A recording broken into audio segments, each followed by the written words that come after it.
Hello दोस्तों, आज हम एक्सपेंस रेशो पर चर्चा करेंगे। एक्सपेंस रेशो म्यूचुअल फंड में एक बहुत ही इंपॉर्टेंट कंसेप्ट है।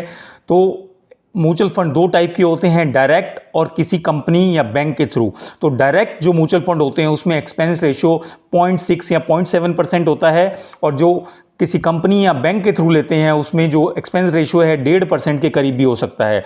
तो मान लीजिए कि एक साल में आपने 15% का रिटर्न कमाया म्यूचुअल फंड में, तो उसमें से 1.5% आपको उस कंपनी का कमीशन देना पड़ेगा और बाकी खर्चे काटकर आपको सिर्फ 13.5% रिटर्न मिलेगा।